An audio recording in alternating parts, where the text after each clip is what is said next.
Let's see. So it looks like, wow, so 2/3 of you guys would like to work for someone else, and only two of you guys want to work for yourself.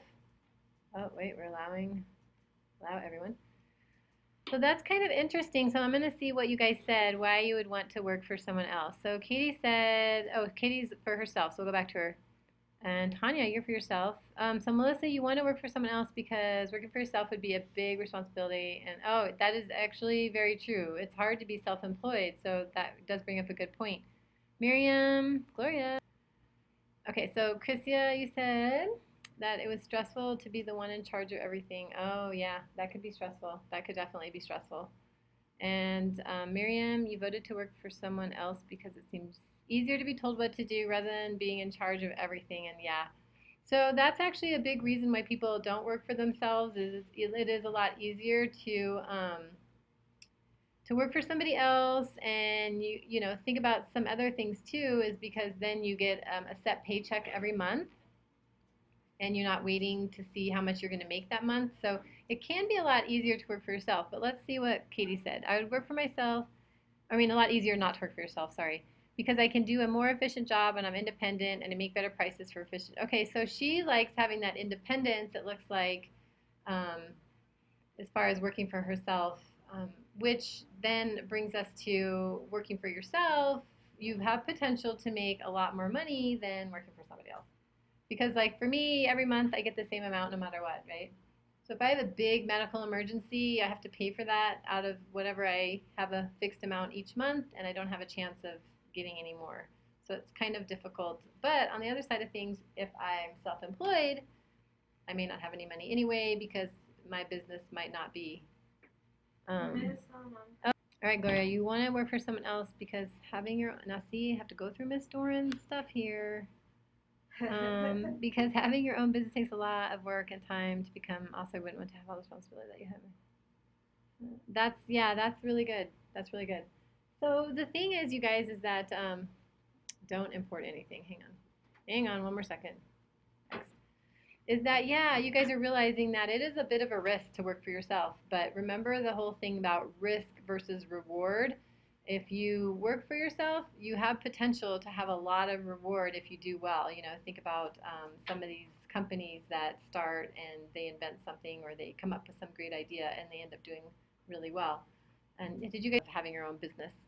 So Ashley wants to work for herself because I know where I want to be and what I want to do. No one else can have the same ideal mindset as I do. I want to create my future that I'm working for. So it kind of sounds to me like you guys want to work for yourselves, you and Katie, because you're more independent minded and you want to kind of control your own destiny, which is a lot of the reason why people do work for themselves. So, oh, what about the companies that don't become big? Yeah, in charge of people working for them. So if they're not big, a lot of times you're living from month to month, you know. In fact, if you own a restaurant or something, that's really hard to make a profit. And so you just have a love of the thrill of having your own business, but you're not going to be rich, you know. But you make enough money to be happy and you can work for yourself, you know. Because But that's if it goes by though. Like, what if it's like totally dead if you have a restaurant? if it's totally dead, then you have to close your doors and you're in debt. Yeah. Yeah, see, it's like really big risk. It is a big risk, and actually, if you guys know the statistics, it's like 3 out of every 4 businesses fold. Yeah, it's hard. It is hard to run your own business, and you also have to realize that when you start your own business, there's probably going to be a couple years where you're not making money, so you have to take out a loan to kind of cover that until it catches up. It's difficult, but I have a friend who does art. She does sculptures, and she quit her job just to do art, and it took probably for her a good 4 or 5 years before she was actually doing well. Because she would make these sculptures and go to these art shows and she would have them there and people didn't know her and they didn't know what she was doing and so they didn't buy her stuff and it just took a long time before she could actually make a profit. Luckily, they had saved a lot before she quit working, so it was okay. All right, so can you see that now? All right, good. All right, you guys. So what we're gonna look at is based on this week are some different ways that you can get paid. So we've been talking about that last week, and we'll kind of finish up with that this week. So what I want you guys to do is think about how an artist.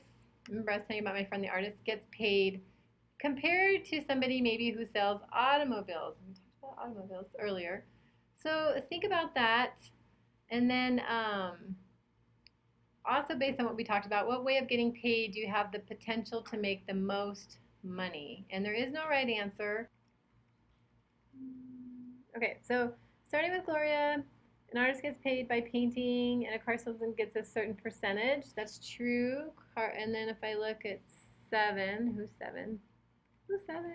Oh, Miriam. So an artist gets paid by royalties based on how much they sell, and a car salesman gets paid by commission. Good. So you guys are getting the percentage. Chrisia. Oh, where are you, Chrisia? So it's based on commission. Good. How much is sold? And then, what do you think, Chrissy, as far as like how do you think an artist gets paid? So think about how an artist gets paid. And Tanya, let's see what you have. So a salesperson is commission, good percent. Oh, and an artist gets paid by royalties. Okay, good. Melissa. What does that mean? By royalties? Royalties are actually, that's a good question. And so royalties are more like so you could be an artist and you could produce a cartoon or something, and then everybody who uses that cartoon has to pay you a certain amount for using your cartoon. You know, so if you think about like an artist who sings, if you're a singer and they use your song on commercials, every time that commercial gets aired, you get a certain amount of money. Every single time in a day? Yes, yes. So every time that they use it, in fact, somebody tried to trademark happy birthday songs so that they could, every time I got put on a card or something, they would get paid a royalty. I don't know if they were successful, but it's kind of interesting. So that's really what kind of a royalty is. So Ashley, but it doesn't have to be a royalty, Ashley. So you should love what you had. And someone who sells car commissions, good.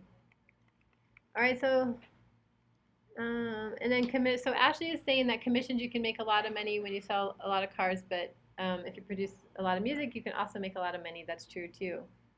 Okay, so good, you guys. So reading what you said, who's pink? Who's pink? Oh, Central. Salary same, dollar every month. Commission and percent. Oh, percent of the intake.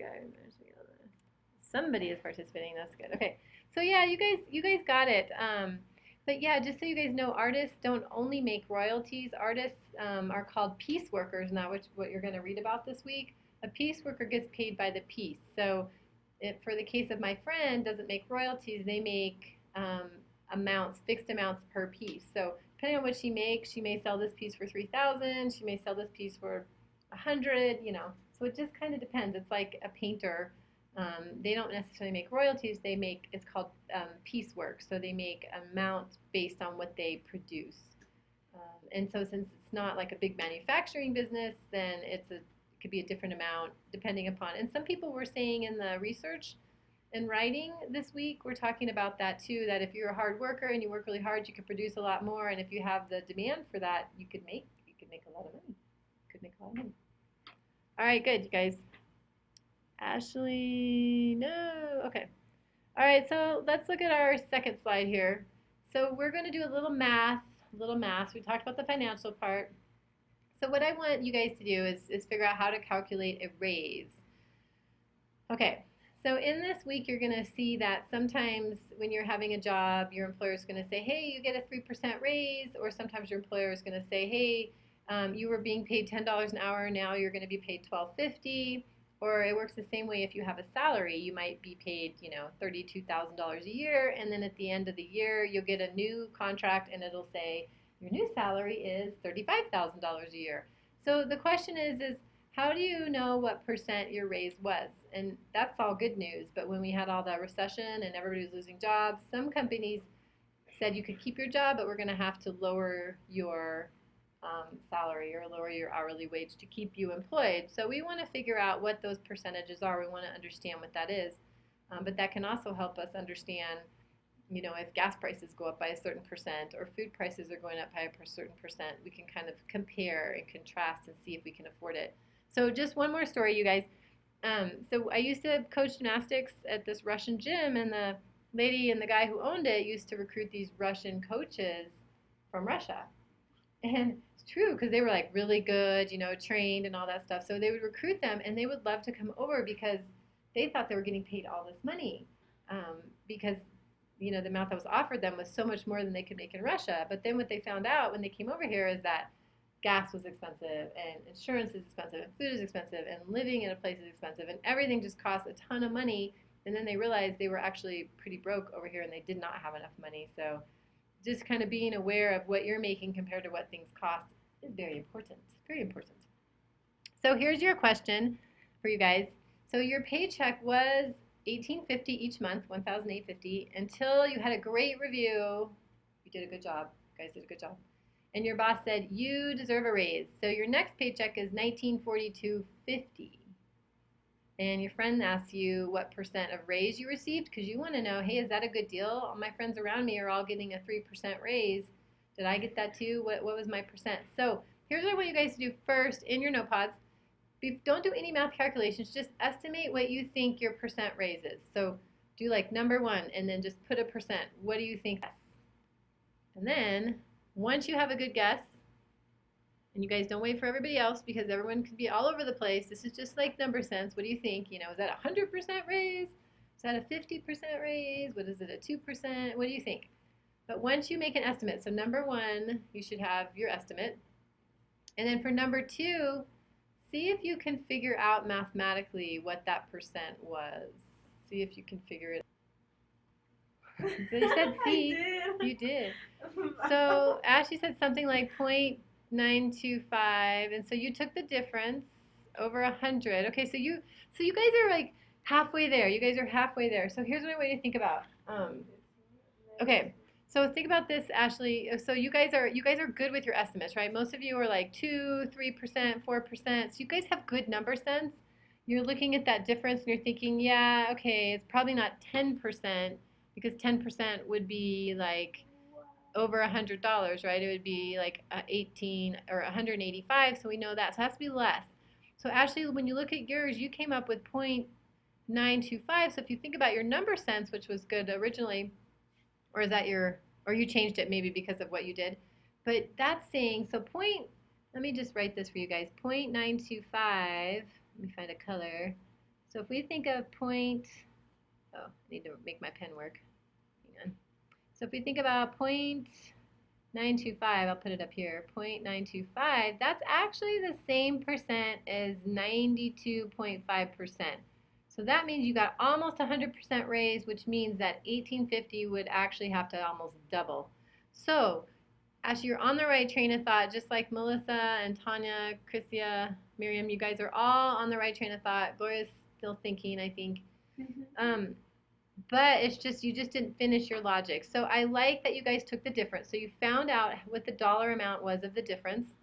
So the dollar amount, if you take 1942.50 minus 1850, you get actually 92.50, right? So that could be actually where you got the 0.92 thing. But anyway, that right there, you guys, that is the difference, right?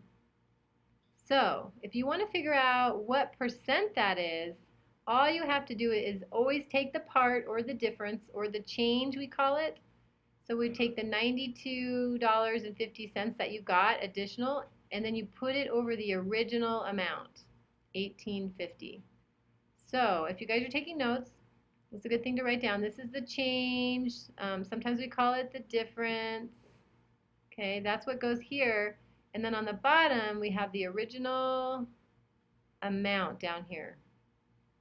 So if we divide those, you guys can divide those, or I can find my calculator somewhere. We'll see how close you guys are to with your original estimate. So 92.5, oops, hang on, that was a big number got in there. So 92.5 divided by 1850. So we're trying to figure out what percent that part is of the whole.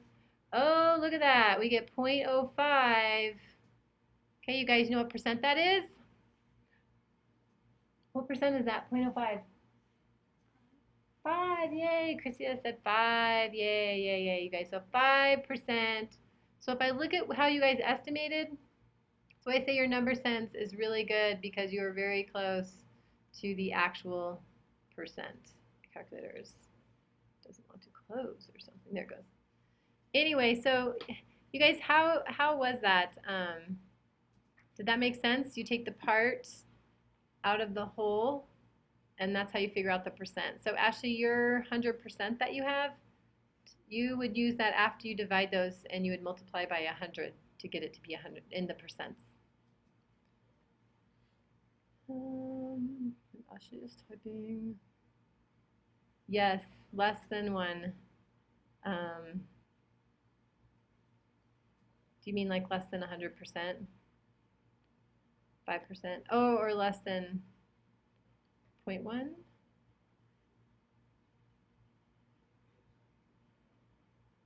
Oh, yes, yes, yes. Less than 1%. Exactly. Very good. All right. So how about everybody else? Gloria, does that make sense? Okay, so stay. I'm gonna help you. Okay, so how about Miriam? How are you doing? Send me a note. Does that make sense? So while Miriam is typing, Christia, how did that go for you? Like how to find the percent change? It was somewhat difficult. Okay, you could stay with us. You could stay with us. All right, Melissa. Okay, so Miriam, you are good. And then Tanya, Melissa, how are you guys? Okay, good. All right, you guys, perfect. So you're going to be working with percents, so make sure to watch the video. But always think about this, you guys. It's just the part over the whole, the part over the whole. Um, so you guys, we are finished. Let's make sure we did everything we said we were going to do. So we compared commissions and piecework with a fixed income amount. So if you have a fixed amount, you can't change it. We talked about that. And then you calculated percent change given before and after income figures. So you guys are all good to go. Go to the Schoology discussion and post your discussion, and you guys will see that when you go to the discussion, it is a problem very similar to what we just did. So that should make you happy because you already did it. And then don't forget, or I should say remember to post to two other classmates. And a couple of you guys go back into last week too and make sure you did both your posts because you might not have a grade yet if you didn't do both your posts. So just double check that. All right, you guys. I really appreciate you guys coming. You guys are awesome. Definitely appreciate it. If you don't have any questions,